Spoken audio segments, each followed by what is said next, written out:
Welcome to YSM news. అవును నిజమే, నా కొడుకు మీద కబ్జా కేసు బుక్ అయింది.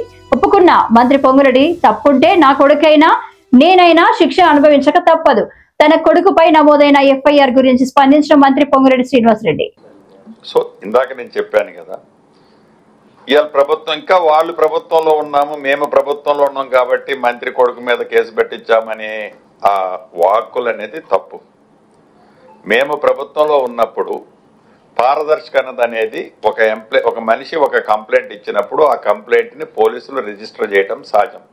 రిజిస్టరే చేయొద్దని నేను అనగలుగుతాను, కానీ అలా అనే ఉద్దేశం ఈ ప్రభుత్వానికి లేదు.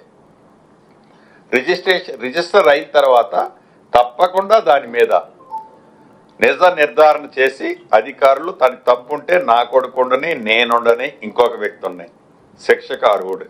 తప్పు లేకపోతే అవతల రాసిన వాళ్ళ గురించి నేనేం మాట్లాడా, వాళ్ళ ఇజ్ఞతకే వదిలేస్తా. వాళ్ళ తర్వాత దాన్ని వాళ్ళ మనసుని ఎట్లా సరిపెట్టుకుంటారో వాళ్ళే ఆన్సర్